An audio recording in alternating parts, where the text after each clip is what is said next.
राहुल गांधी को आपने रोक दिया, राहुल गांधी को तो रोक दिया आपने, हमारे नहीं देंगे तुम्हें, लेकिन प्रधानमंत्री जी को बुलाया जा रहा है, फिर भी प्रधानमंत्री जी भाग रहे हैं, वो आ ही नहीं रहे हैं पार्लियामेंट के अंदर, जनता के सामने बोल ही नहीं रहे हैं।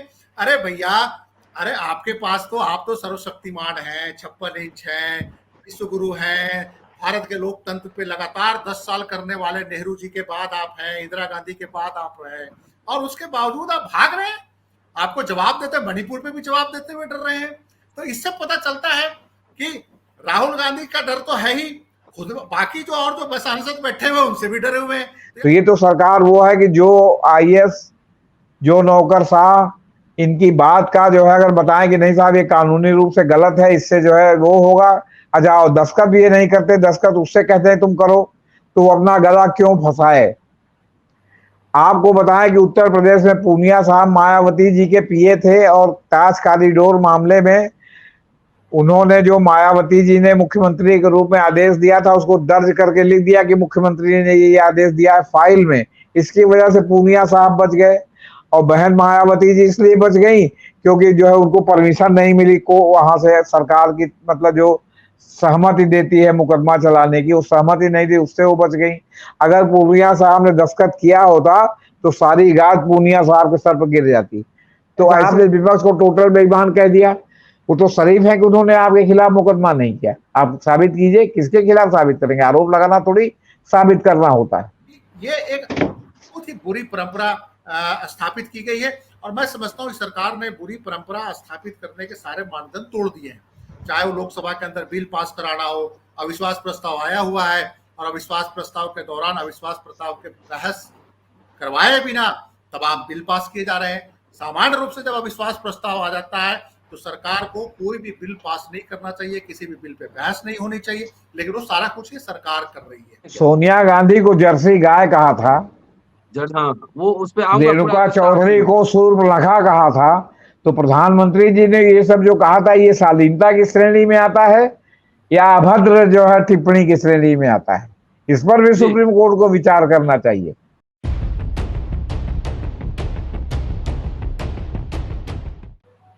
कुछ लोग कहते हैं कि सारे मुसलमान आतंकवादी नहीं होते, लेकिन सारे आतंकवादी मुसलमान होते हैं। यह किसी संदर्भ में सही हो सकता है, किसी संदर्भ में गलत हो सकता है।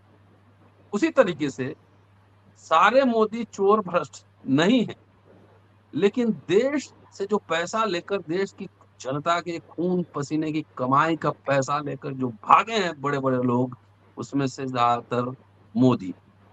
नाम में क्या रखा है? नाम में देखे तो कुछ नहीं भी रखा है और बहुत कुछ भी रखा है। दोस्तों, रतनलाल बोल रहा हूं और आप देख रहे हैं अम्बेडकरनामा। मोदी सर ने मामले में आज राहुल गांधी को सुप्रीम कोर्ट से राहत मिली। इस राहत के सियासी मायने क्या हैं, इस राहत के जुडिशियल मायने क्या हैं, ये समझने की कोशिश करें। क्या पॉलिटिकल पार्टी जिस तरह से पॉलिटिकल वेंडेटा की तरह बहुत कुछ इस्तेमाल करती है, उसमें थोड़ी बहुत अंकुश लगेगी? क्या लोअर जुडिशरी में जिस तरीके से कई बार लगता है कि पॉलिटिकल पार्टी के इशारों पर जिस तरीके से निर्णय दिए जाते हैं, उस पर अंकुश लगेंगे? ये तमाम मसले हैं।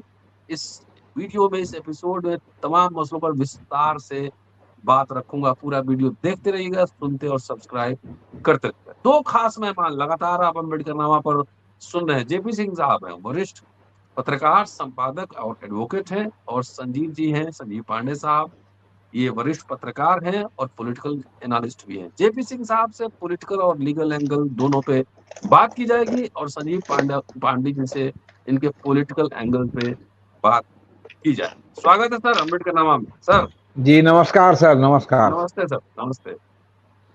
जेपी साहब, आप ही से शुरू करते हैं पहले सर। जी करिए। जी हाँ, बताएं सर, आपने ऑर्डर पढ़ लिया और पूरा थोड़ा देखिए बता सर, दीजिए मामला क्या था। मामला ये था कि मोदी सर ने पर कोलार में एक भाषण दिया था कर्नाटक में राहुल गांधी ने जी कि मेहुल चौकसी, नीरव मोदी, ललित मोदी, और उन्होंने बात शुरू की थी नोटबंदी में कहा गया कि साहब ब्लैक मनी बाहर आएगी और जो है पैसा उगाहा गया और 35,000 करोड़ रुपया लेके ये लोग सब मिलकर के भाग गए। तो उन्होंने कहा कि भाई ये जो टाइटिल है आखिर मतलब यही क्यों जो है पैसा लेके भाग रहे हैं या ये चोर हैं। तो अब उसको पूरा मोदी समुदाय के नाम पर एक पूर्णेश मोदी है वहां के विधायक बीजेपी के, उन्होंने एक मुकदमा कायम कर दिया। मुकदमा कायम किया तो जो है लोअर कोर्ट में यही बात उठी कि आपको तो कहा नहीं, तो आप इससे कैसे प्रभावित हैं। तो वो जो है गए, उन्होंने गुजरात हाई कोर्ट से उसको स्टे करा दिया कि ये जो जुडिशियल मजिस्ट्रेट है इसके सामने न्याय नहीं मिलेगा। ये स्टे रहा और जब अनुकूल जज हाई कोर्ट और जो है वहां लोअर कोर्ट में आ गए तो फिर से उसको उन्होंने हाई कोर्ट से स्टे खारिज करा के फिर से रिवाइव कराया और जज साहब ने भी जो है पूरी सजा दे दी अधिकतम। आज सुप्रीम कोर्ट में यही मामला उठा जब उन्होंने स्टे किया गवाई साहब ने, तो गवाई साहब ने एक तर्क और भी लिया कि राहुल गांधी अकेले एक व्यक्ति नहीं है, वो एक संसदीय क्षेत्र को रिप्रेजेंट कर रहे हैं और वहां के लोगों की आवाज है और पार्लियामेंट का सेशन चल रहा है, तो ये वहां क्यों नहीं है। और जब इन्होंने अधिकतम सजा दी कंप्लेंट केस में तो इन्होंने इसको कारण क्यों नहीं दर्ज किया कि मैं क्यों नहीं अधिकतम सजा दे रहा हूं। और इसका जवाब आपके जो विपक्ष में तुषार मेहता जो है उपस्थित थे, सॉलिसिटर जनरल, और महेश जेठमलानी, राम जेठमलानी के सुयोग्य सुपुत्र, वो पूर्णेश मोदी की ओर से उपस्थित थे। उनमें से कोई भी इसका जो है वो जवाब नहीं दे पाया कि अधिकतम सजा क्यों दी। तो उन्होंने कहा दी सजा अधिकतम, तो उसका उन्होंने कारण क्यों लिखा। मैं मेरिट में नहीं जाना चाहता क्योंकि ऐसे तो लगता है जैसा कि वो प्रतिवादी दावा कर रहा है कि उसने कोई अपराधी नहीं किया। तो मैं इसके मेरिट पे से नहीं जाना चाहता क्योंकि अभी मेरिट पर नीचे से ऊपर तक डिसीजन आना है, ये तो सिर्फ स्टे का मामला है। लेकिन कुल मिला के उन्होंने जिस तरह जो है मीठे मीठे धोया, उससे यही ध्वनि निकली कि मतलब ये इनको जो है जानबूझकर गलत सजा दी गई। जज ने यहां तक कहा, जस्टिस गवई ने, कि अगर इनकी सजा 2 साल में 1 दिन भी कम होती तो इनकी संसद सदस्यता नहीं जाती। मतलब अब एक डायरेक्ट कहने के बजाय कि इनडायरेक्ट भी अगर सुप्रीम कोर्ट में जो है ये बात उठी और सुप्रीम कोर्ट कह रहा है तो इसका निहितार्थ यही है कि ये इसमें कहीं ना कहीं कुछ खेल फर्रुखाबादी है या ये पॉलिटिकल वेंडेटा कह सकते हैं, मतलब राजनीतिक जो है दुश्मनी कह सकते हैं, या वो मतलब एक स्पेशल थिंकिंग कह सकते हैं। और आज जब उन्होंने सब कह के स्टे किया तो जो गुजरात हाई कोर्ट के जो एकल न्यायाधीश थे जिन्होंने स्टे नहीं किया था और नीचे के जज साहब, उन्होंने जजमेंट देख के क्या कहा होगा। हालांकि उन्होंने राहुल गांधी को भी कहा कि आप जो है मतलब इतने सीनियर लीडर हैं, एक पार्टी के अध्यक्ष रहे हैं, आपको भी बयान देते समय थोड़ा सा जो है शालीनता बरतना चाहिए और ये ध्यान रखना चाहिए कि किस बात का जो है वो क्या कहते हैं कितना गंभीर जो है क्या कहते हैं दुष्परिणाम हो सकता है या कितना बुरा लग सकता है। आपको भी बात बोलते समय थोड़ी सावधानी बरतनी चाहिए, ये उन्होंने उनको भी कहा। और जब उन्होंने कहा कि रिमार्क के लिए स्टे किया तो उस पर अभिषेक मनु सिंघवी ने कहा कि इसमें एक अलेज्ड रिमार्क कर दीजिए, अलेज शब्द कर दीजिए, मतलब ये ना रहे कि रिमार्क। तो फिर उन्होंने अपने ऑर्डर में सुधार करके उसमें अलेज शब्द जो है वो जुड़वा दिया गवई साहब की पीठ में। तो गवई साहब थे, नरसिम्हा थे और एक जज और थे, 3 जजों की पीठ थी आज। यूनानिमस था तो ये है तो यूनानिमस तो होगा ही, और हाँ स्टे यूनानिमस होगा। हाँ अभी तक तो यही था, अब इसके अलावा तो ये नहीं था कि किसी ने उसमें विरोध किया हो, क्योंकि जो सब बातें उठी थी वो इसी बात की द्योतक थी कि इसमें जो है वो क्या कहते हैं कुछ ना कुछ खेल हुआ है शुरू से लेके अंत तक। और जो सबसे बड़ा पॉइंट था कि जज साहब ने अगर मैक्सिमम सजा दी तो उसका कारण स्पष्ट क्यों नहीं किया,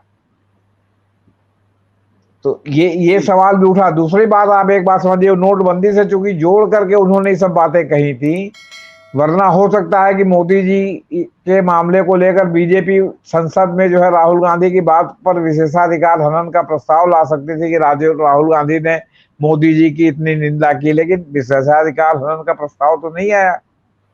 ये तो चाहते कि अगर विशेषाधिकार हनन बनता है तो ये तो पार्लियामेंट में लोकसभा में प्रस्ताव राहुल गांधी के खिलाफ ला सकते थे। अब सवाल इस बात का है कि अब जो है वो क्या कहते हैं वहां नहीं लाए, एक पूर्णेश मोदी को खड़ा कर दिया। बात उठी तो बात ये हुई कि तमाम लोगों की टाइटिल मोदी है, वहां के वणिका समुदाय की भी टाइटल मोदी है, और जो प्रधानमंत्री मोदी जी हैं वो तो एक घांची मोद समुदाय के मोदी हैं। तो एक कोई समुदाय विशेष का नाम मोदी नहीं है। मोदी कई लोग लिखते हैं, पारसी लोग भी मोदी लिखते हैं।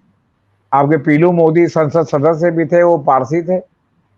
आपके टाटा ग्रुप के जो नंबर 2 पर थे वो भी मोदी थे एक जमाने में, तो सवाल वो भी पारसी थे। तो ये सब बातें भी सब जो है चली वहां पार्लियामेंट में, वहां जो है। और ये जो है क्या कहते हैं, इसमें जो है वो ये राम जेठमलानी और ये महेश जेठमलानी और जो है ये तुषार मेहता उसका प्रॉपर जवाब जो है नहीं दे पाए, और कोर्ट ने इस मामले को स्टे कर दिया। अब इससे इनका मार्ग प्रशस्त हो गया, क्योंकि उन्होंने एक टिप्पणी ये भी की, कितने लोगों का रिप्रेजेंटेशन है उसको आप जज साहब ने जो है जब सजा अधिकतम दी, एक दिन भी कम देते तो जो है क्या कहते हैं उनकी सदस्यता न जाती। तो इतने लोगों का रिप्रेजेंटेशन पार्लियामेंट में नहीं, पार्लियामेंट चल रहा है, राहुल गांधी को पार्लियामेंट में होना चाहिए, तो कारण क्यों नहीं बताया? इसका जवाब तो कोई दे ही नहीं पाएगी, कारण क्यों नहीं बताया।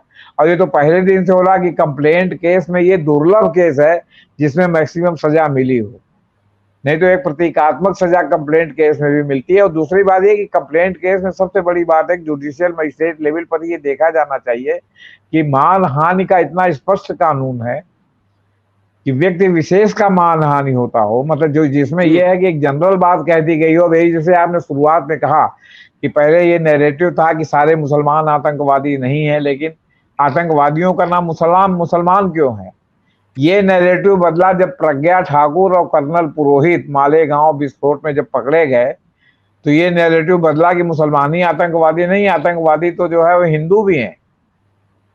भले बदले की कार्रवाई की तरह किया हो, लेकिन अगर आप आतंकवादी कृत्य करते हैं तो बदले की भी कार्रवाई करेंगे तो आतंकवादी कृत्य है, तो आतंकवादी ही तो माने जाएंगे। और उसमें उनके ऊपर मुकदमा भी चल रहा है। बहुत प्रयास के बावजूद भी प्रज्ञा ठाकुर और कर्नल पुरोहित के खिलाफ मुकदमा वापस नहीं हुआ, क्योंकि कोर्ट ने यही होल्ड किया कि आपके खिलाफ इतने पर्याप्त सबूत हैं कि इसमें जो है वो आप मुकदमे को लड़ करके अपने को मुक्त कराइए या न मुक्त कराइए, ये मुकदमा वापस नहीं होगा। जी संजीव जी, आजादी के बाद से ही कई तरह के भ्रष्टाचार के मामले उजागर होते रहे हैं। जहां तक मुझे याद है बिहार में भी जीप कांड हुआ था एक, और तमाम इस तरह के पॉलिटिकल टीका टिप्पणी होती रहती है। और जब मनमोहन सिंह प्राइम मिनिस्टर थे तो बीजेपी के नेता लोग ही जो है वो किस किस तरह की टिप्पणी प्राइम मिनिस्टर पर करते थे, लेकिन कोई पॉलिटिकल वेंडेटा की तरह नहीं किया और कोई कोर्ट नहीं गए। जी जेपी सर कुछ कह रहे हैं क्या? सोनिया गांधी को जर्सी गाय कहा था, जज हाँ वो उस पे आऊंगा। रेणुका चौधरी को सूर्पनखा कहा था, तो प्रधानमंत्री जी ने ये सब जो कहा था ये शालीनता की श्रेणी में आता है या अभद्र जो है टिप्पणी की श्रेणी में आता है? इस पर भी सुप्रीम कोर्ट को विचार करना चाहिए। इसमें भी कांग्रेस को जो है, कांग्रेस के लोग जो है इतने सक्रिय नहीं है, वरना इस पर भी कांग्रेस के लोगों को भी जो है वो भले परमिशन मिलती है ना मिलती, इसको पॉलिटिकल इशू बनाना चाहिए। जो उन्होंने जर्सी गाय का मतलब दोगला अपने आप में गाली है, आपसे बता दें। सूर्पनखा भी गाली है एक प्रकार से, किसी को सूर्पनखा किसी महिला को कहा जाता है तो वो जो है वो रावण के जमाने की राक्षसी के रूप में उसका जो है ग्रहण होता है, जिसका जो है वो आपके लक्ष्मण जी ने तथाकथित मतलब रामायण के कहानी के अनुसार नाक काट दिया था। एक महिला का नाक काट दिया था, भले वो महिला गंदी हो, राक्षसी हो, लेकिन महिला तो थी। इसको भी लेके तमाम समाज शास्त्री बहस चलती है कि वो नाक काटने को जस्टिफाई नहीं ठहराया जा सकता। तो आपने किसी को सूर्पनखा कह दिया, किसी को जर्सी गाय कह दी, किसी कभी कोई टिप्पणी की कभी कोई टिप्पणी की, तो उनको भी तो होना चाहिए कि आप भी इस तरह की टिप्पणी ना करें। आपने अभी सारे विपक्ष को चोर बना दिया, जबकि आपने छापा चाहे डोल डलवाया हो, विपक्ष के एक नेता के भी खिलाफ आपने जो है आपके ईडी ने, सीबीआई ने या जो भी आपकी एजेंसियां हैं वो सब आपका जो है सबूत नहीं पेश कर पाई। बहुत हल्ला गुल्ला हुआ नारकोटिक्स में, और शाहरुख खान के लड़के से लेकर रिया चक्रवर्ती तक नादा, और आज की डेट में समीर जो वानखेड़े हैं जिन्होंने ये सब कांड किया था वो खुद ही मुकदमा झेल रहे हैं और बॉम्बे हाई कोर्ट के स्टे के रहमो करम पर बाहर हैं, वरना अब तक वो भी अंदर होते। तो सारा मामला फुस हो गया आपका। तो कहने का मतलब कि इस तरह के जो है आप चीजों पर। दूसरी बात, आप सीबीआई का रिकॉर्ड देखिए, सीबीआई जितने भी भ्रष्टाचार के बड़े बड़े मामले हैं वो चाहे जिसके भी खिलाफ हो, सारे में वो ऐसी लचर रिपोर्ट लगाती है जो अदालत में जाके 99% मामला सिद्ध नहीं होता। यही हाल ईडी का है, फूफा चाहे जो करे। अभी आपने देखा होगा कि जो है लालू प्रसाद यादव का 8 करोड़ की संपत्ति सीबीआई जो है वो ईडी ढोल पीट पीट के बता रही है, लेकिन ये नहीं बता रही है कि जो पहले जो है वो कैश फॉर जॉब स्कैम में जो मीसा भारती का फार्म हाउस दिल्ली में जब्त हुआ था वो रिलीज कैसे हो गया, पीएमएलए न्यायाधिकरण से रिलीज कैसे हो गया? क्योंकि पीएमएलए न्यायाधिकरण ने तो साफ साफ कहा कि कोई सबूत ही नहीं है कि कैश फॉर जॉब स्कैम का पैसा इसमें लगा हुआ है। तो ये नहीं बताते कि हम कुछ कर नहीं पा रहे हैं। आपने विपक्ष को टोटल बेईमान कह दिया। वो तो शरीफ है कि उन्होंने आपके खिलाफ मुकदमा नहीं किया। आप साबित कीजिए, किसके खिलाफ साबित करेंगे? आरोप लगाना थोड़ी साबित करना होता है। जी संजीव जी, तो मनमोहन सिंह के खिलाफ भी कई तरह की टिप्पणियां हम लोगों ने सुनी थी, लेकिन इतना तो कम से कम लिबरल उदार लोग थे कि उन्होंने कोई मुकदमा नहीं किया। लेकिन अगर यहाँ पे इस मामले में कोई आम इंसान, कोई आम मोदी अगर कोई शिकायत करता तो एक बात बनती, बीजेपी का एक विधायक, तो मोदी नाम में कुछ रखा है कि पॉलिटिकल मामला है इसे? जी देखिए, राहुल गांधी ने जिस संदर्भ में बात बोली थी उसमें एक बड़ा इम्पोर्टेंट बात यह है कि जो 4-5 लोग जो विदेश गए हैं उसमें 2 नाम ऐसे थे जिसका सरनेम मोदी था, ललित मोदी और नीरव नीरव मोदी। और दोनों चूंकि सत्ताधारी जो वर्तमान पार्टी है उसके नजदीकी है।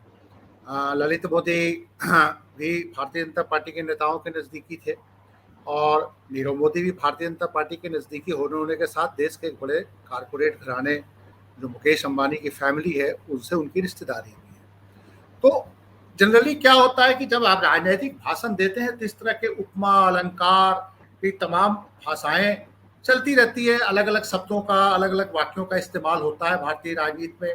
और अगर आप पूरे हिस्ट्री को देखें 1970 के बाद से, तो इवन की भारतीय जनता पार्टी के बड़े ही वाकपटु जो थे और अच्छे बोलने वाले लोग थे, जिसमें अटल बिहारी वाजपेयी का नाम काफी आता था। तो अटल बिहारी वाजपेयी भी इस तरह के उपमा अलंकार का प्रयोग करते थे और मैं समझता हूं कि कभी भी उसको हमेशा गंभीरता से लेते हुए विपक्ष ने, चाहे सत्ता पक्ष जो भी रहा हो उस समय, चाहे विपक्षी भी दल भी हो, उसको बड़े शालीनता से ग्रहण करते थे। इनटॉलरेंस लैंग्वेज को लेकर या किसी भी राजनीतिक भाषण को लेकर ये इनटॉलरेंस की नीति कभी नहीं थी। और मैं समझता हूं कि ये एक नई परिभाषा इन्होंने वर्तमान सरकार ने गढ़ दी ये मोदी को लेकर कि कल को अगर इनकी सरकार गाती है और अगर ये विपक्ष में रहकर किसी तरह का कोई अभद्र भाषा का प्रयोग करेंगे या कुछ इसी तरह का, अभद्र भाषा ही नहीं, इसी तरह के अलंकार उपमा इस तरह की चीजों का प्रयोग करेंगे और इसी तरह का मुकदमा होगा तो इनकी क्या स्थिति होगी, आप देखने वाली बात है। देखिए, आज जो सुप्रीम कोर्ट के जस्टिस साहब ने जो बातें करी है तो उसमें इनडायरेक्ट वे में उन्होंने चाहे अभी स्टे किया है, लेकिन शुरुआती दौर में जो उनकी जो कुछ टिप्पणियां हैं वो बताने के लिए काफी है कि जो निचले अदालतों ने जो फैसला दिया है उसमें कुछ फंडामेंटल जो है वो गलतियां हैं।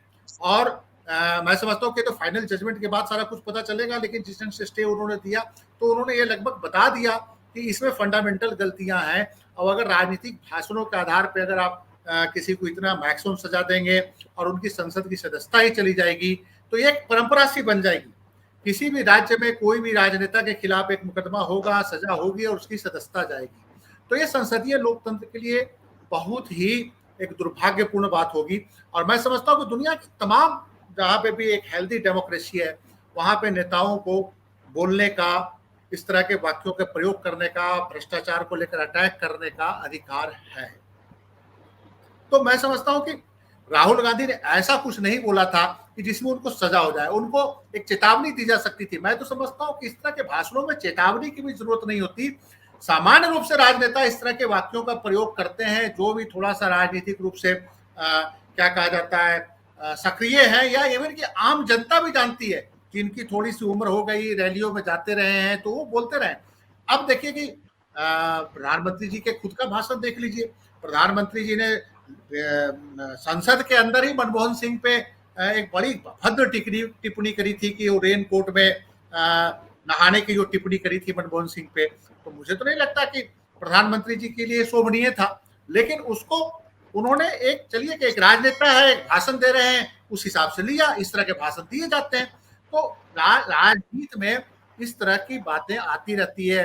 अब मैं एक बात बोलता हूँ कि जितने भी क्या कहा जाता है, विदेशों में भागने वाले लोग हैं, तो एक विशेष राज्य से संबंध रखते हैं, जिन्होंने पैसे लेके भागे।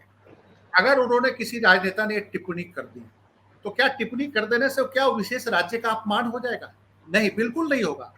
वो एक, मतलब कि जनता के सामने भाषण देते हुए वो एक उदाहरण दे रहा है, या जनता को कुछ बताने की कोशिश कर रहा है। उसके पीछे उसकी एक बहुत दुर्भावना नहीं है उस राज्य के बदनाम करने की, क्योंकि उस राज्य का जब पुरानी हिस्ट्री देखी जाएगी तो मैं समझता हूं कि फिर गांधी पटेल सबका नाम आएगा। ऐसे ही अगर मोदी के बारे में राहुल गांधी अगर बोले तो ऐसा नहीं है, रूसी मोदी जैसे और पीलू मोदी जैसे लोग भी हुए इस देश के अंदर।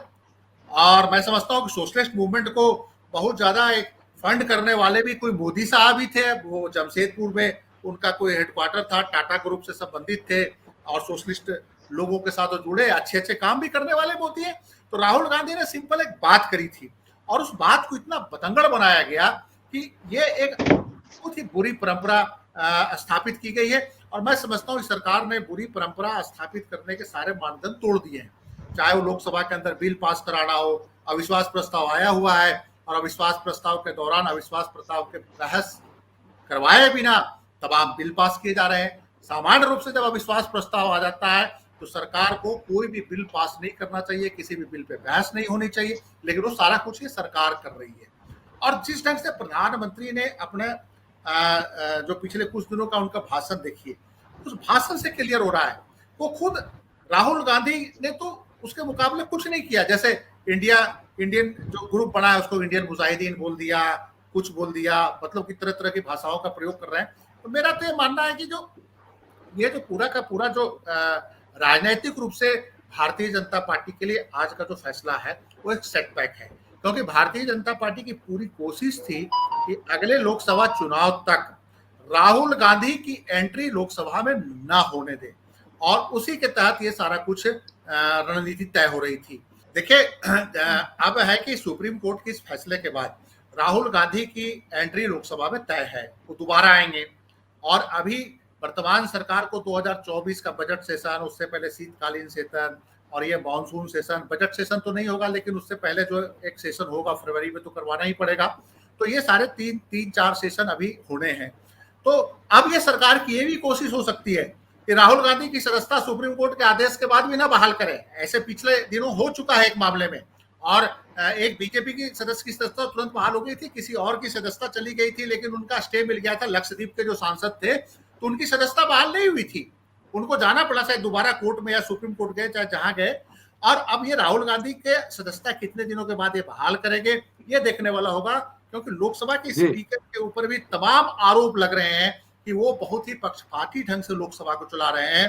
वो भारतीय जनता पार्टी के स्पीकर की तरह काम कर रहे हैं, वो लोकसभा के स्पीकर की तरह व्यवहार नहीं कर रहे हैं। इसी ढंग से राज्यसभा के जो सभापति हैं, उपराष्ट्रपति महोदय, उन पर भी तमाम आरोप लग रहे हैं कि वो एक पार्टी बन के उपराष्ट्रपति के तौर पे या राज्यसभा के सभापति के तौर पे बिहेव नहीं कर रहे हैं। वो एक भारतीय जनता पार्टी के प्रतिनिधि की तरह राज्यसभा में बिहेव कर रहे हैं विपक्षी सांसदों के साथ। तो बड़ा एक जो डेमोक्रेटिक इंस्टीट्यूशंस में जो गिरावट आई है इन नेताओं के कारण, तो उसमें अब राहुल गांधी की सदस्यता कितने दिनों में बहाल होगी, राहुल गांधी ये जो सेशन चल रहा है उसमें अगले कुछ दिन में पार्टिसिपेट कर पाएंगे कि नहीं कर पाएंगे, ये देखने वाला होगा कि लोकसभा के स्पीकर कितना इसमें निष्पक्ष होकर निर्णय लेते हैं। तो अभी तक जो लोकसभा के स्पीकर साहब के ऊपर जो तमाम आरोप लग रहे हैं, तो उसमें थोड़ा सा भी संदेह है कि राहुल गांधी जो है वो मानसून सेशन में लोकसभा के अंदर प्रवेश कर पाएंगे। जेपी सर, आप तो एडवोकेट भी हैं और एक लीगल सर्कल में एक कहावत है कि jail is exception, bail is rule. राष्ट्रपति द्रौपदी मुर्मू भी, मुझे याद है कि चीफ जस्टिस और प्रधानमंत्री जी बैठे थे, उसमें उन्होंने कहा था कि कौन लोग जेल में बंद हैं, और तमाम ट्राइबल्स, दलित, गरीब लोग ज्यादातर जेल में बंद हैं, जिनके पास जमानत देने के पैसे भी नहीं है, सजा पूरी हो गई है या बगैर सजा के भी जेल में रह रहे हैं। जिस तरीके से लोअर कोर्ट में कई बार देखने को मिलता है, राहुल गांधी के मामले में भी ऐसा देखने को मिला, क्या सुप्रीम कोर्ट के इस ऑब्जर्वेशन से कोई फर्क पड़ेगा? नहीं, मेरे हिसाब से तो लगता नहीं कि कोई फर्क पड़ेगा, क्योंकि सरकारें और नौकरशाही आमतौर पर बेशर्म है। और वो सरकार जो बिल्कुल इस बात पर आमादा है कि जिसने कहा ना, या जिसने भी उनकी मंशा के विपरीत जो है अपना विचार व्यक्त किया, उसको ये लटका देती है। इसके सबसे बड़े उदाहरण तो सीबीआई के जो तत्कालीन डायरेक्टर वर्मा थे, जो दिल्ली के पुलिस कमिश्नर के पद से रिटायर होने के बाद जो है वो सीबीआई के डायरेक्टर बने थे, और उन्होंने सरकार की बहुत सी बातों पर जो है वो क्या कहते हैं आपत्ति जताई थी। तो अस्थाना को बनाने के लिए 12 बजे रात में जो है उनका दफ्तर सील कर दिया गया, उनको निलंबित कर दिया गया। तो सवाल इस बात का है, अभी एक जो है कृषि के डाटा वाले एक अधिकारी को निलंबित किया गया, क्योंकि वो सरकार के कहने पर झूठा डेटा देने के लिए तैयार नहीं थे। तो ये तो सरकार वो है कि जो आईएएस, जो नौकरशाह, इनकी बात का जो है अगर बताएं कि नहीं साहब ये कानूनी रूप से गलत है, इससे जो है वो होगा, अजाओ दस्तखत भी ये नहीं करते, दस्तखत उससे कहते हैं तुम करो, तो वो अपना गला क्यों फंसाए। आपको बताएं कि उत्तर प्रदेश में पूनिया साहब मायावती जी के पीए थे, और ताज कॉरिडोर मामले में उन्होंने जो मायावती जी ने मुख्यमंत्री के रूप में आदेश दिया था, उसको दर्ज करके लिख दिया कि मुख्यमंत्री ने ये आदेश दिया है फाइल में। इसकी वजह से पूनिया साहब बच गए, और बहन मायावती जी इसलिए बच गई क्योंकि जो है उनको परमिशन नहीं मिली को वहां से सरकार की, मतलब जो सहमति देती है मुकदमा चलाने की, वो सहमति नहीं दी, उससे वो बच गई। अगर पूनिया साहब ने दस्तखत किया होता तो सारी गाज पूनिया साहब के सर पर गिर जाती। तो ऐसे लोग हैं तो इनको सरकार सस्पेंड कर देती है, उनके मूल कैडर में वापस भेज देती है, और ऐसे नौकरशाहों को चाहती हो। इसीलिए इसने प्राइवेट सेक्टर से लैटरल एंट्री का भी एक रास्ता खोल दिया है कि भाई तुम हमारे रहमो करम पर रहोगे तो हम जो कहेंगे वो हिज मास्टर वाइस की तरह तुम उसका पालन करोगे। ये तो एक बात हो गई। तो इसलिए मुझे नहीं लगता कि इस सब बातों का कोई असर हो। इतना तो सुप्रीम कोर्ट से रोज स्ट्रक्चर पास होता है, रोज मौखिक रूप से सुप्रीम कोर्ट धुलाई करता है, कहाँ सरकार के ऊपर कोई असर पड़ता है। तो कहा जाता है ना कि फूलना ही फलाई न बेंत, जो गुरु मिले बिरंज सन, ये जो कहा जाता है तो यही है ना, बेंत में कभी फूल और फल नहीं लगते। तो ये सरकार जो है वो बेंत होती है, बेंत, जिसमें चाहे जितना खाद पानी डालिए फूल और फल नहीं लगेगा, और बेंत ही रहेगी। आपको बता रहे। दूसरी बात यह है कि देखिए हमारे देश में जो साइकी है ना, वो दंगाइयों की जो साइकी है वो एक जैसी है। जैसे महाराष्ट्र के नाथूराम गोडसे ने आपके महात्मा गांधी की हत्या की, उनके साथ और भी लोग थे। फिर युवक साहब ये चित्तपावन है, लेकिन देश भर में आपने देखा होगा कि कहीं न मराठियों के खिलाफ न चित्तपावनों के खिलाफ कोई जो है गुस्सा नहीं फूटा था। लेकिन जब इंदिरा गांधी की हत्या हुई तो उस हत्या के बाद पूरे देश भर में सरदारों के खिलाफ गुस्सा फूटा था। ये किसी ने पता नहीं लगाया कि ये रामगढ़िया सिख ने हत्या की, या जाट सिख ने हत्या की, या किसी और सिख ने हत्या की। क्योंकि सिखों में भी कई सेक्ट हैं, जैसा कि संजीव भाई हमारे बहुत अच्छी तरह से जानते हैं, क्योंकि ये पंजाब में रहे हैं। मैंने तो केवल दूर से सुना है, देखा है। अब इसी तरह मोदी पर लग गए कि सारे मोदी। अब मोदी भी वहां दो तरह के हैं, इसके अलावा और भी मोदी हैं। मुसलमानों में भी सैयद मोदी थे, जो बैडमिंटन प्लेयर थे, जिनकी हत्या जो है हो गई थी, और उनकी पत्नी अमिता मोदी ने बाद में संजय सिंह से शादी कर लिया। संजय सिंह पर आरोप भी लगा था मोदी की हत्या कराने का, हालांकि वो अदालत से छूट गए थे। तो मुसलमान में भी मोदी हैं, आपके पारसी में भी मोदी हैं, वणिका में भी जो है वो क्या कहते हैं, वणिका समुदाय गुजरात के, वो भी मोदी हैं। घाची समुदाय है, घाची मोद समुदाय है, वो भी मोदी हैं। अब उन्होंने सारे मोदी पर ले लिया मामला। अब आपको जैसे गोधरा कांड हुआ था तो ये किसी ने नहीं पता लगाया, या आज तक हमको पढ़ने को नहीं मिला कि गोधरा कांड में जिन लोगों ने जो है आरोप था कि ट्रेन में आग लगाई, वो सुन्नी मुसलमान थे कि शिया मुसलमान थे, या अहमदाबाद में या वहाँ अहमदिया मुसलमान भी बहुत रहते हैं गुजरात में, हमारी जानकारी के अनुसार, कि वो कौन थे। सारे मुसलमानों के खिलाफ वो साइकी हो गई कि मुसलमानों ने किया, और सारे मुसलमानों के खिलाफ बवाल शुरू हो गया। मान लीजिए वहां पर तो आपके मणिपुर में तो कुकी के खिलाफ और नागा के खिलाफ बवाल हो रहा है, या वो जवाबी कार्रवाई कर रहे हैं। यहाँ तो एक टाइटल हुई तो पूरे टाइटल के खिलाफ ये दंगाइयों की है, तो दंगाई मेंटेलिटी से अगर आप मुकदमा करेंगे और जज साहब भी बिना ये देखे कि वास्तव में किसके लिए कहा गया है, किसके लिए नहीं कहा गया है, ये बात अगले पर अप्लाई होती है कि नहीं, सजा सुनाने लगेंगे, और वो भी पॉलिटिकल सजा सुनाएंगे कि मैक्सिमम 2 साल कर देंगे ताकि इनकी सदस्यता समाप्त हो जाए, इनकी आवाज पार्लियामेंट में बंद हो जाए। तो ये तो चतुर्दिक बेईमानी का जो है मतलब समझ लीजिए कि मामला है। इसमें तो इस केस के बाद सुप्रीम कोर्ट को, मतलब गुजरात की जुडिशरी को, चाहे लोअर कोर्ट की जुडिशरी हो चाहे हाई कोर्ट की जुडिशरी हो, उसको बिल्कुल मतलब बहुत ही कसना चाहिए और चीफ जस्टिस की क्लास लेनी चाहिए कि ऐसे जजों के यहाँ, फंडामेंटलिस्ट जजों के यहाँ क्यों इस तरह के सेंसिटिव मुकदमे वो पोस्ट करते हैं। जी संजीव जी, इतनी सर्व शक्तिशाली पार्टी है, सरकार है, फिर भी एक आदमी की लोकसभा में जाने से क्यों डरती है? संवैधानिक संस्थाओं अपने से काम करे उससे क्यों डरती है? ये क्यों हर संस्थाओं का पॉलिटिकल वेंडेटा की तरह इस्तेमाल करती है?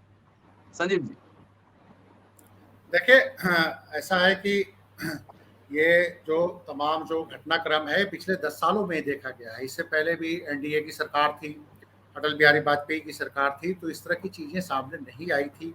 उस समय भारतीय जनता पार्टी शासन कर रही थी। उस समय भाजपा के साथ तमाम एनडीए के दल थे और एनडीए के दलों को आप उस समय व्यवहार देखिए कि एनडीए के दलों के साथ अटल बिहारी वाजपेयी जी का व्यवहार आप देखिए कि बहुत ही डेमोक्रेटिक एंगल से वो बैठके लेते थे, हर तरह की उनकी बातों को सुनते थे और वो करते थे। तो मैं समझता हूं कि राहुल गांधी के साथ जो वर्तमान में व्यवहार हो रहा है, तो आप क्या समझते हो कि अकेला राहुल गांधी के साथ नहीं हो रहा है? ये व्यवहार तमाम जो उनके सहयोगी दल जो हुए हैं भारतीय जनता पार्टी के साथ, उनके साथ भी कुछ इस तरह का व्यवहार हुआ है। और आपने देखा होगा कि कई सहयोगी दल उनको छोड़ के गए। अकाली दल जैसा सहयोगी दल भी छोड़ के गया क्योंकि उनकी बात भी नहीं सुनी गई। शिवसेना जैसा सहयोगी दल भी छोड़ के गया क्योंकि उनकी बात भी नहीं सुनी गई। तो जो पुराने ट्रस्टेड एलाइज थे वो भी क्या ऐसे ही थोड़ी छोड़ के गए हैं?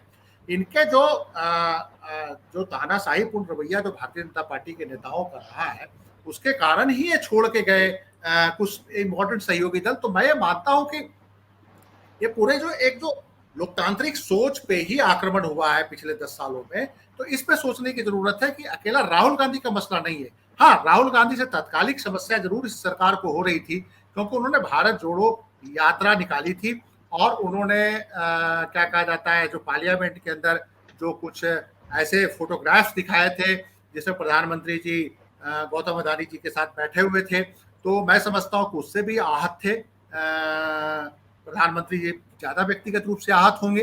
तो ये सारी चीजों का रिफ्लेक्शन राहुल गांधी पे पड़ा। राहुल गांधी को अगर बाई द वे संसद सदस्यता के कारण नहीं निकाला जाता तो और कोई तमाम दूसरे रास्ते थे, या तो इसी पे कोई विशेषाधिकार हनन ला के उनकी लोकसभा की सदस्यता खत्म की जा सकती थी। तो ये सब तमाम उपाय हो सकते थे राहुल गांधी को ये करने के लिए।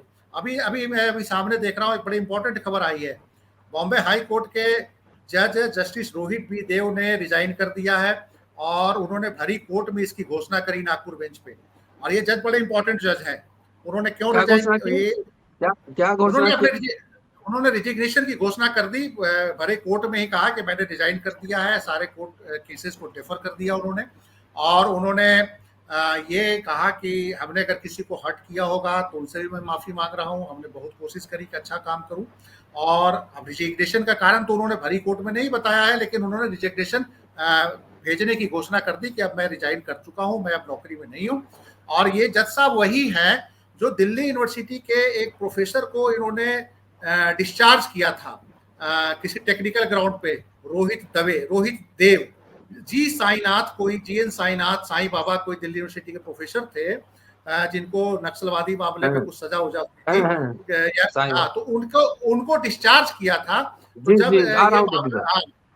जब ये मामला सुप्रीम कोर्ट में गया था तो एमआर शाह ने जो जज साहब जो रोहित देव के जो जजमेंट को स्टे कर दिया था।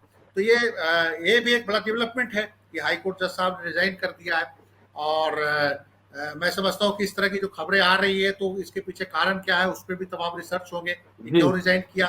थोड़ा सा अपराइट जज ये माने जा रहे हैं, जो अभी इंडियन एक्सप्रेस की खबर के हिसाब से जो एनालिसिस आ रहा है कि अपराइट जज थे, अब क्यों रिजाइन किया है, कैसे किया है, तो बात की बात होगी। तो एक जो बड़ी इंपॉर्टेंट बात है कि एक में देखिए, ऐसे तो बड़े इफ एंड बट्स लगाए जाते हैं कि सुप्रीम कोर्ट में क्या हो सकता है, लेकिन अभी तक जो जस्टिस चंद्रचूड़ साहब के जो जितने भी एडमिनिस्ट्रेटिव रिफॉर्म्स की जो मुझे जानकारी मिल रही है, तो उसमें कहीं ना कहीं जुडिशरी के जो निचला तबका जो है उसमें पूरी नजर रखी जा रही है कि उनका वर्किंग कैसा है, वो जजमेंट्स कैसे दे रहे हैं, उनका डे टू डे बिहेवियर कैसा है। जैसे आपने देखा होगा कि इलाहाबाद हाई कोर्ट के एक जज साहब ने ट्रेन के अंदर जिस ढंग से उन्होंने चिट्ठी लिखी, तो उन पे भी चंद्रचूड़ साहब ने नोटिस किया। तो और भी कई इंटरनल ऐसे फैसले ले रहे हैं कि जजों को जब परमानेंट कर रहे हैं तो कॉलेजियम के फैसले में बाकायदा उनका एसीआर लिख रहे हैं वो कि इनका जजमेंट B+ है, इनका जजमेंट B है, इनका जजमेंट आउटस्टैंडिंग है। तो निश्चित रूप से निचले जजों को लेकर ये गंभीर है, और इवन के लोअर जुडिशरी का पे भी जो प्रेशर है उसको लेकर भी वो तमाम बोल रहे हैं कि देखिए आप उनको आप सबऑर्डिनेट ना बनिए, वो अपने आप में इंडिपेंडेंट है, उनको गुलाम की तरह आप ट्रीट ना करें। तो ये जो तमाम चीजें हैं, देखिए अब उनका कार्यकाल 1 साल 9-10 महीने का है, लेकिन वो पूरी कोशिश कर रहे हैं कि अपने अंदर के ढांचे को भी सुधारें। देखिए बाहर में आप फैसला जितना दे दें, सरकार को लेकर जितना आप जजमेंट दे दें, चाहे जो भी करें, लेकिन जब तक इंटरनल ढांचे को आप नहीं सुधार पाएंगे, जैसे अभी लगातार अभी जैसे गवई साहब, जस्टिस गवई ने जो टिप्पणी करी है निचली अदालत पे, तो वो एक जजमेंट पर जो टिप्पणी है, तो इसको एक जुडिशियल साइड से अगर आप उसको देख रहे हैं, तो दूसरा उसको एडमिनिस्ट्रेटिव साइड से भी देखना पड़ेगा कि बेसिकली जो लोअर जुडिशरी है, हाई कोर्ट की जो जजेस हैं, उनका कंडक्ट कैसा है, वो किस तरह के लोगों से संपर्क में रहते हैं। पहले तो एक बड़ी जबरदस्त एथिक्स होता था कि जजेस पार्टी में भी नहीं जाते थे, जजेस पार्टी से दूर रहते थे, लोगों से मिलते नहीं थे, लेकिन अब वो थोड़ा दूर हुआ है, वो सारी चीजों में थोड़ी गिरावट आई है। तो सारी चीजों को देखने की कोशिश जस्टिस चंद्रचूड़ कर रहे हैं। तो मैं लगता है कि अभी 1 साल उनके पास है, और 1 सालों में हमें लगता है कि बहुत कुछ वो एडमिनिस्ट्रेटिव एंगल से लोअर जुडिशरी और हाई कोर्ट के सिस्टम में सुधार करने की पूरी कोशिश कर रहे हैं, और आपको लगता है कि 6 महीने में बहुत कुछ नजर आएगा। जी जी जी। तो उन्होंने जो इस्तीफा दिया है, तो उनको जीएन साईं बाबा का जो फैसला उन्होंने दिया था, जिसको जिसको MR शाह ने जिसको स्टे कर दिया था, जीएन साईं बाबा 90% विकलांग है, मैं जानता हूँ, दिल्ली यूनिवर्सिटी में जी पढ़ाते हैं। हाँ, और उनके ऊपर भी इसी तरह आरोप है जिस तरह के आरोप अभी जिसमें अभी जमानत हुई है गोन्साल्विस वगैरह की, कि सिर्फ एक वैसा साहित्य रखने या उनके संपर्क रखने पर, जबकि विनायक सेन से लेके इस तक सुप्रीम कोर्ट ने ये व्यवस्था दी है कि संपर्क रखना या प्रतिबंधित साहित्य रखना आतंकवादी होने का प्रमाण नहीं है, जब तक कि हिंसात्मक गतिविधि में सीधे तौर पर शामिल होने का जो है वो क्या कहते हैं सब साक्ष्य न हो।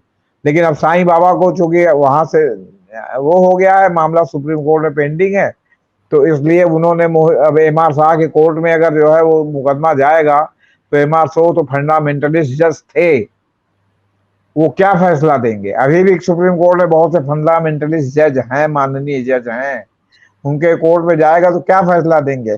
आज जो गवई साहब ने बहुत सिद्धांत भगावा है राहुल गांधी में, यही गवई साहब की पीठ ने अवैध घोषित किया था क्या कहते हैं मिश्रा जी का कार्यकाल, ईडी के डायरेक्टर का। उसके बाद उन्होंने फू फा करके 15 सितंबर तक फिर कार्यकाल बढ़ा दिया, और कार्यकाल बढ़ाने के चौथे ही दिन लालू प्रसाद यादव पर जो है कार्रवाई हो गई ईडी की, और वो हो गया, जबकि विपक्ष का पहले से ही आरोप था कि ये इनका कार्यकाल बढ़ेगा तो मतलब अगले 2-3-4 महीने 6 महीने में 10 विपक्ष के बड़े नेताओं को जेल भेजने की ईडी में तैयारी है, सबूत हो या ना हो।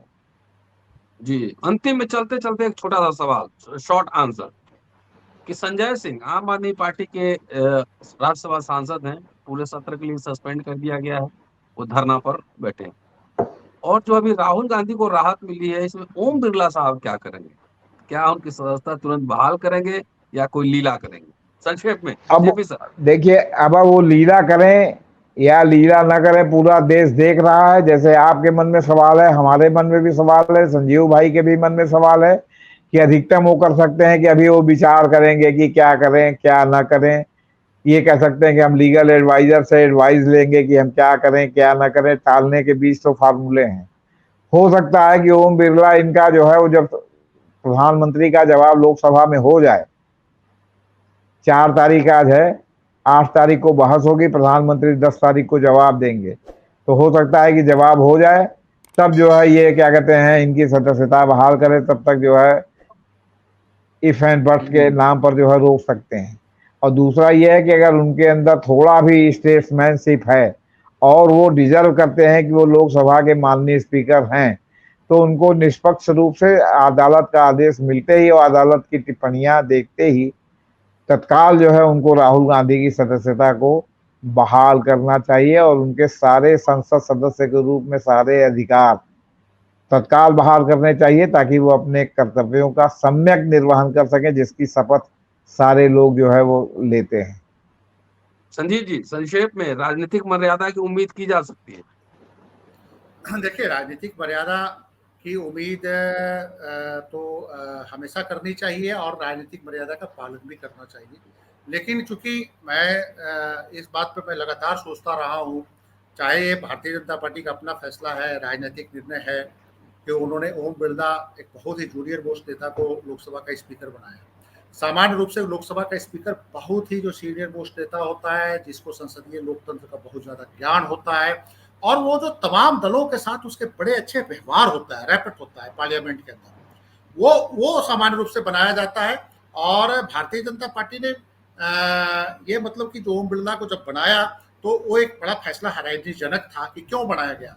और उसके बाद ओम बिरला जब आए हैं तो तमाम उनका जो आप वर्किंग देख लीजिए, तो उससे जो विपक्ष का आरोप जो है लगातार जो लग रहा है उसमें दम है।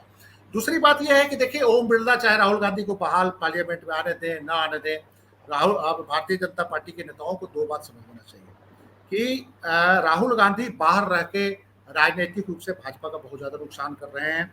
पार्लियामेंट के अंदर से निकाले जाने के बाद राहुल गांधी को जनता सुन रही है और राहुल गांधी को के जो सलाहकार हैं वो कालिदास नहीं है। राहुल गांधी के सलाहकार कुछ समझदार लोग हैं और मैं समझता हूं कि भारतीय जनता पार्टी के सलाहकार जो है उसमें कालिदासों की जमात आ गई। राहुल गांधी सोनीपत चले गए, राहुल गांधी आजादपुर मंडी चले गए हैं। बेशक चाहे जो भी हो, इवेंट मैनेजमेंट ही हो, लेकिन जनता के बीच जाकर जो संदेश दे रहे हैं, मैं समझता हूं कि पार्लियामेंट में 15 दिन 20 दिन रहकर भी इतना संदेश नहीं दे पाएंगे। तो अब भारतीय जनता पार्टी के लिए तो एक बहुत ही परेशानी है कि जनता के बीच जाने से कैसे रोकेंगे। पार्लियामेंट में तो आने से ओम बिरला ने उनको रोक दिया। ओम बिरला फिर आगे भी रोक सकते हैं उनको, लेकिन जनता के बीच जाने से भारत जोड़ो यात्रा की दूसरी शुरुआत हो रही है। तो अब इसका जवाब भारतीय जनता के पार्टी के पास क्या है? आखिर प्रधानमंत्री, अब देखिए राहुल गांधी को आपने रोक दिया, राहुल गांधी को तो रोक दिया आपने, हम आने नहीं देंगे तुम्हें, लेकिन प्रधानमंत्री जी को बुलाया जा रहा है, फिर भी प्रधानमंत्री जी भाग रहे हैं, वो आ ही नहीं रहे हैं पार्लियामेंट के अंदर, जनता के सामने बोल ही नहीं रहे हैं। अरे भैया, अरे आपके पास तो, आप तो सर्वशक्तिमान हैं, 56 इंच हैं, विश्व गुरु हैं, भारत के लोकतंत्र पे लगातार 10 साल करने वाले नेहरू जी के बाद आप हैं, इंदिरा गांधी के बाद आप हैं, और उसके बावजूद आप भाग रहे हैं। आपको जवाब देते, मणिपुर पे भी जवाब देते हुए डर रहे हैं। तो इससे पता चलता है कि राहुल गांधी का डर तो है ही, खुद बाकी जो और जो सांसद बैठे हुए उनसे भी डरे हुए हैं, तो या तो उनको भी सस्पेंड कर दो, उनको भी बाहर कर दो, और उसके बाद अकेला भाषण देते रहो, जितना भी भाषण देना है अंदर बैठ के। तो हमको तो लगता है राहुल गांधी नहीं, विपक्ष के जितने भी वहां पे सर उनको दिख रहे हैं, उसमें वो बहुत भयभीत हो चुके हैं, उनका सामना करने को तैयार नहीं है प्रधानमंत्री जी। चलिए, आप दोनों का बहुत बहुत शुक्रिया। और दोस्तों, राहुल गांधी के बहाने, राहुल गांधी को जो राहत मिली है सुप्रीम कोर्ट से, उसके बहाने सरकार, जुडिशरी, ब्यूरोक्रेसी कैसे काम कर रही है, इस पर ये विशद चर्चा आप सुन रहे थे। पूरा वीडियो देखिए, शेयर और सब्सक्राइब करते रहिएगा। जल्दी मिलता हूं अगले एपिसोड में। शुक्रिया, थैंक यू सर।